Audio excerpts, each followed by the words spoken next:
How's everybody doing today? Apparently not bad. Well, we don't have a heck of a lot of time for this panel with Jim and Amanda. I'm Bruce Taragin from Blumberg Capital. It's great to be here. I understand from folks that have been here that there haven't been a lot of Q&A and participation from the audience, so we're going to test you at the end, and we're going to hope that people have questions. I don't know if they can pass around a mic, and they try to blind all of us up here, so we can't really see anything. But hopefully we can, if anyone has questions, they can raise their hand, and we'll pass around a mic and get some interaction. And then I'd like to take a moment just to have Jim and Amanda introduce themselves before we get started. So Jim, why don't you jump in with SQ1, apparently? It is SQ1. Good morning, everybody. Good morning, everybody. Wow, okay. I'm Jim Badum. I work with SQ1. We're a digital agency based in Dallas. We have offices in Portland and Houston. We're actually a very old legacy advertising agency that about 7 years ago decided to get out of the traditional advertising world, and we resigned a bunch of our clients and just focused on digital. So we're doing very well now and excited about our relationship with Shell and Jiffy Lube. Who are some of the other clients that you guys work with? Michael's Stores. We just started working with BJ's Restaurants. We work for, we do other work for Shell, Francesca's. Great. Dr. Pepper, other companies. Amanda, take it away. Hi, I'm the head of digital marketing for Jiffy Lube. And I guess my role can really be summed up in one question I'd like to ask you guys. So who here gets really excited about getting your oil changed in your car?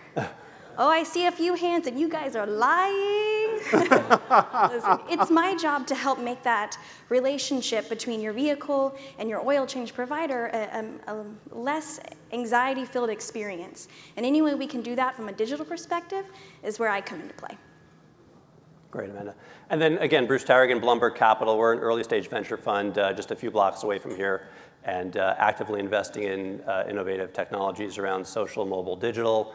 We have offices in Israel and a bunch of companies on the East Coast and West Coast, and actually in Germany and Canada as well. So we're pretty much geographically agnostic in investing in a lot of early stage technologies, going back to security companies like Checkpoint Software, and more recently in the social side to companies like Hootsuite. And then on the digital side, companies like Double Verify, and then stuff around cloud and mobile as well. Companies like Appboy. I think some of the Appboy team are here as well. So I think one of the things we really wanted to hit on and get some perspective from Amanda from Jiffy Lube's perspective, and from Jim as well with SQ1, is what was kind of broken, I guess, over the last 12 or 24 months, and what did you do with technology to sort of innovate and try to, I guess, solve this problem that existed, or what, if anything, what was sort of the problem, what was the solution, if you can? Yeah, so at Jiffy Lube, being part of Shell, we were in a unique position in that I don't think this comes as a surprise to anybody, but a lot of the oil companies are not at the forefront of digital technology. And so Jiffy Lube really started to jump into the pay-per-click game about 2.5, 3 years ago, and started to think about how we could evolve that. We are a franchise-operated and owned model in Jiffy Lube, so while we do have some control from a corporate perspective, we have multiple audiences, and that we have customers, we have the search engines, and we have our franchisees. So we, as a corporate level, can only advertise a certain amount of a discount for an oil change. We can only advertise $5 off. In a lot of markets, that just doesn't cut it. I don't know about you guys, but I'd love a bigger discount than that when I go and get my oil changed. And a lot of our franchisees were saying the same thing. So it came down to, how do we localize and personalize our national pay-per-click program so that it's the most effective in each individual market? We looked around for technology that existed. We spoke quite in depth with our Google team, and they could not find a tool or a model that existed. And so that's where we came to SQ1, and they helped us develop a tool. So I'm just curious also, let's just jump to the audience for a second. Anyone else here running a franchisor, franchisee type of business by any chance? Hands up if there's anyone. Maybe it's that same person who loved Jiffy Lube. Maybe so. No, and then I guess I'm curious, maybe just to classify some of the audience as well. Are there, if you're an entrepreneur with a startup in the audience, are there a lot of folks running digital, some sort of digital mobile social strategy for their companies? Investors? Okay, so we have a fair mix, it seems like, of all the different folks. So Jim, maybe from your perspective, how did you jump in, I guess, from your agency side to really help Amanda and Jiffy Lube? So what we did, and actually one of the things that we're big believers in is there's intended benefits and then there's unintended benefits that you get from using different technology and different solutions. And what we found is that by creating what we called a portal, and if Jiffy Lube owned all their stores, it would be very easy to set up a pivot table, determine what you're going to do in different markets, and to test a bunch of things. But the franchisees didn't, because the franchise market and the way the laws work with that, we needed to have a separate tool built. So we built this portal that gave the franchisees the ability to localize their offers. And so instead of having one national campaign where we would say, you kind of set it and forget it, we turned up and we had over 150 campaigns going at the same time. The intended benefit was we localized the offers and we got great returns. In fact, we improved performance by over 10 times. It wasn't 10%, it was by 10 times. So can you quantify that? What was it before? What kind of results were you getting specifically? And I guess, Amanda, I'm curious then, like one of the big themes for us as an investor is big data. Can you talk to sort of how is this driven by actual data? Do you have some, do you maintain some of these data, results, and are you iterating and stuff in real time? Like how does that work? We do. We have a pretty comprehensive database system that we work through our CRM, but they aren't connected the way they should be. So that's our future state, right? Connecting what we're doing on the digital strategy side with what we're doing from a CRM perspective in our database. Mm-hmm. But as far as metrics that we were able to see improvement on with our work with SQ1, we were looking at things like a click-through rate. I know that's a metric that quite a few people look at, and we were seeing click-through rates before of an average of 3%. Now we're looking at upwards of 7%. And we were looking mainly at our actual conversions. That's where it matters, right? That's the bread and butter of it at the end of the day. And our conversion rates went from about 29% to we're looking between 50 and 60% in every market. So pretty dramatic increases. And those increases are turning into cars at the service centers in a resounding way. Jim, anything? And I think what Jiffy Lube really embraced was taking the model from looking at the campaign performance all the way to return on sales. So we're measured now. We convinced Jiffy Lube and said, let's look at what the return on average sales is going to be and eventually what the profitability is going to be for the program. So before, it was every coupon, the cost for redemption was somewhere around $100, say, before we even jumped in from the previous agency. We're now running at about $10 per coupon.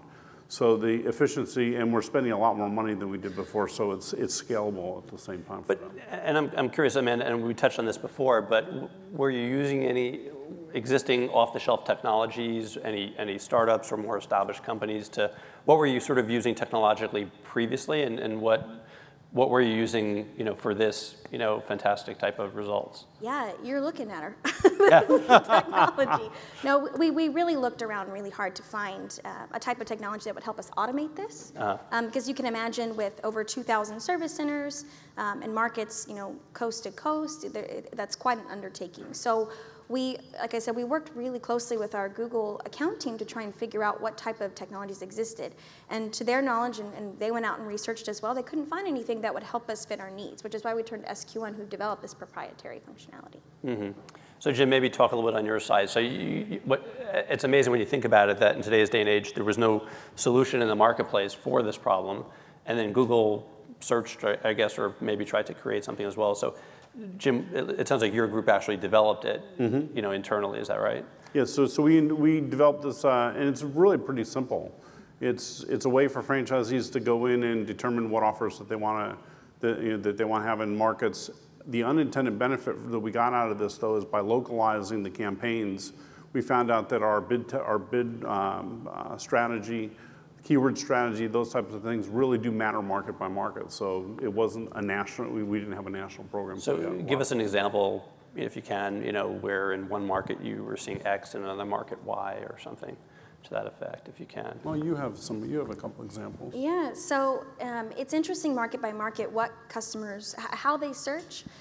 Very few people actually look for, well, I mean, there are quite a few searches, but when people are really down in the funnel and ready to purchase, very few people just look for oil change by itself. They're going to include a geographic qualifier, whether it be a zip code or a certain part of the neighborhood or a city. They get very specific. I mean, think about how you search, and quite a bit is on mobile. So we've targeted our allocation from mobile and desktop based on the market and what we're seeing, as well as some of the keyword and language that we're using. So we have a lot of zip code qualifiers in there down to actual neighborhoods and parts of town that people might call it. So that's interesting. So how much of your strategy kind of was maybe over the last 24 months on the mobile side versus this initiative that you guys launched together, and what's your prediction on the penetration on mobile that you're expecting over the next couple of years? It's shifted pretty dramatically. I don't think that should be a surprise to anyone in the room, but in August of last year, mobile search queries for oil change and related keywords actually surpassed desktop, and it was one of the first categories to do so on Google. Mobile traffic to our website in general right now accounts for between 50 and 60%. So mobile is a huge component now, where it wasn't necessarily 24 months ago. It was just kind of a blip on the radar. But it makes sense if you think about people have a need when they're in their car and that light goes on and let out a few curse words, and you pick up your phone and you do a search to try and figure out where you can get this done and how quickly you can get this done. And then, I don't know if you have the data, are you seeing, for example, across mobile, the different platforms? Is it, iOS or? iOS is by far the majority in terms of a mobile platform, but we specifically tailor a lot of our technologies that we're building now for both iOS and Android. And I think it's important to know in the oil change industry, there's like this year they're projecting over 100 million searches. It's the fastest growing category for service. And what's happening is a lot of people are playing in that. The car or the tire dealers, the car dealerships, everybody's using oil changes as a cost of entry, kind of like getting a free turkey at Thanksgiving. So that makes it more competitive. I like that. Yeah. Better than the rodeo. It's better than the turkey. We get the turkey. We're working on it. And so what are some of the other, putting aside this strategy that you worked with SQ1 on, Amanda, what are some of the other technologies Jiffy Lube has embraced over the last 12 or 24 months? And what can each of you comment on maybe the future? What do you expect the future to look like? Sure, so we've really opened up the spigot to look at what's possible. We are really trying to figure out the best way to make this experience more enjoyable for customers. Jiffy Lube helped pioneer the quick lube industry, and as a whole, we're the 800-pound gorilla in the room. But that's like kind of being the dentist with the biggest needles who can pull your teeth out the fastest. It's still an anxiety-filled experience, and we want to make this an easier experience for customers where they feel good about their decisions and their car maintenance. So we are looking to the future at personalizing and localizing our digital strategies, more so than we've ever looked at it. We looked around in the industry and couldn't find anyone doing this very well. So again, we're using SQ1 to help pioneer where we're taking the next iteration of our online assets, particularly our websites.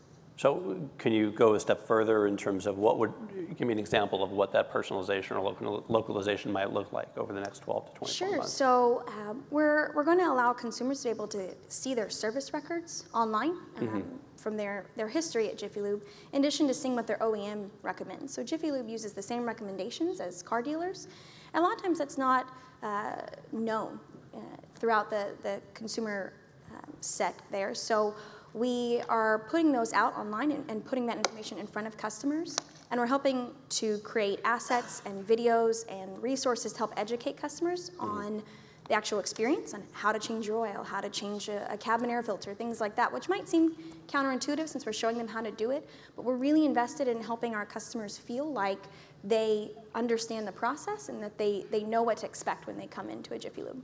So for example, are you guys doing anything across YouTube, Twitter, anything like that? YouTube is coming. Yep, we're in the process of developing several videos right now. As I mentioned, that are more of an educational piece, a how-to type of strategy, and we're working closely with the Google team on that as well. Got it. And then, Jim, from your side, what do you envision in terms of what are you seeing both as relates to Jiffy Lube or maybe some of the other brands that you're working with as well as kind of what are you sensing as top priorities, must have at this point going forward for some of the different brands that are here in the room and obviously for, some of the things you've done with Jiffy Lube or that you expect to do with Jiffy Lube or some of the other brands that you're working with? Well, it's always a challenge working with companies that are pretty low engagement. As Amanda said, it's anxiety, or you just don't want to do it. You have a lot of other choices. There's really not a tremendous amount of brand loyalty. So, our job, the beauty is we're not in the e-commerce business with Jiffy Lube. You can't order and it's not going to get delivered to your house. So we're not competing with Amazon for this particular client. But the whole goal of taking Jiffy Lube, which is a great opportunity they're very agnostic. They don't care if you have a BMW or a Ford or, well, I guess they would care if you had a Tesla, since you don't get your oil change within a Tesla. But it's personalizing that and giving the consumer the ability to manage their fleet of cars or their cars in a way that that they feel like that they can be trusted. So. Got it. And then, I think I would add from our perspective as an early stage investor, I would completely agree with you. The whole concept of personalization, localization, kind of, the second or third generation of this social, mobile, geo-based types of solutions, I think that we're going to see for, hopefully the Jiffy Lubes and some other brands in the audience. So guys, here's the challenge for, folks in the room. Any questions that you want to throw at any one of us, either at Jiffy Lube or SQ1 or myself as an early stage investor. I can't say it looks like there's a mic over there if anyone wants to throw their hand up. And there's a question, yay. So when do you see the person coming into your ecosystem? Do you have mostly win-backs, or do you have more people that you go out and kind of dig out who've never been to a Jiffy Lube before, a first-time customer?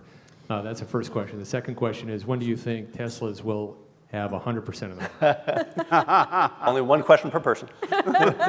No, that's a great question. We're constantly looking at retention versus acquisition. And obviously, we want to retain customers. So that's a really heavily focused goal for us, is retaining customers. But we try to focus that more in our CRM platform. As I was mentioning, in the future, we're looking to really tie those two together, so there's not a gap between the two. We use our digital strategies on the paid media side right now really as an acquisition method, whereas we channel our retention method through CRM. Like I said, in the future, we're looking to bring those together. And 20 years. And I'll tell you a funny story. Amanda's boss is talking about buying a Tesla, and I told him if I were his boss at Shell, I'd fire him if he did that. He doesn't seem to care. Interesting. I'm curious, Amanda or Jim, from your perspective, any advice you'd want to share with the folks in the room on, some lessons learned, takeaway for any other brands that are trying to either innovate or, entrepreneurs or what have you in the audience? What would be some, your key piece of advice that you might share? I'll give, no matter whether you're selling technology, you're a customer, you're an agency, or whatever, I'm the oldest guy in the room, I'm sure. And what I'll tell you is every presentation I see is the same. Everyone's promising the same thing. And what I would encourage people to do is to tell people what makes you different. What makes you different from everybody else, and how do you focus on results? Because that's what people are really going to care about is that. Because even in Amanda's case, they've said it at Shell many times, we didn't know what we didn't know. Because our presentation really, our pitch was really no different than anybody else's too. It's just getting the results. Amanda? I would say whether you're looking at a big franchisee-owned brand or if you're looking at a startup, to me, the most important lesson that I've learned when you're looking at all of your digital strategies is do real company stuff. And I learned that from a speaker at MozCon recently. But doing what's best for your customers and for your company, you'll be successful in digital. If your bottom line, your bottom goal is how can you help your customers, how can you make their lives better, how can you make their lives easier, then you'll succeed. Right, your strategies will fall on top of that. If that's your bottom line, that's what you're looking at doing. Great, guys, we're out of time, but I don't know if the audience is willing to indulge us. Is the audience willing to indulge us for a 30-second speed round of questions? It's just a quick question with a one-word answer. Audience, we got a thumbs up. I'm not getting a response. I don't know if it's the blinding. Okay, I'm getting. This is like Gladiator. We've got the thumbs up. All right. So again, this is speed round. We got 1 minute. Most influential person in your life? Oh gosh, in the industry, I would say Rand Fishkin from Moz. Outside of that, I would say, of course, my mom. Okay. So. Oh, wow, most, Ronald Reagan. All right. Apple. I like it. Apple. One word response. Technology. Android. Google. I drink the Kool-Aid. Greedy. Favorite food. Everything. Sushi. Sushi. Most useful app. Oh, Uber. United. You travel a lot. Favorite city, on that note. Houston. San Antonio. App you wish you had created. Candy Crush. It's like cocaine. I think we have to, I don't know if the press got that. Uber. Oh yeah, I heard you got into a fight with one of the cab drivers. I did yesterday. I was almost thrown out of a cab who did not like Uber. Company you would love to be the CEO of. Uber. It's like an owl. Weird answer, but Buc-ee's. I don't know if you know that. It's a gas station chain. Weird, but. I think if you have to tell people what it is, I don't know. It's not going to fly here in the Bay Area. Favorite movie? Oh, anything terrible, and the more romantic the comedy, the more predictable it is. I just the more I need an answer. anything romantic comedy, I have terrible taste. Blazing Saddles. Blazing Saddles. What did you want to be when you were in 6th grade? A golfer. All right, there's still time. Oh, an actress. All right. Thank you, I think we're everybody. done. Guys, thanks. This was great. Appreciate it.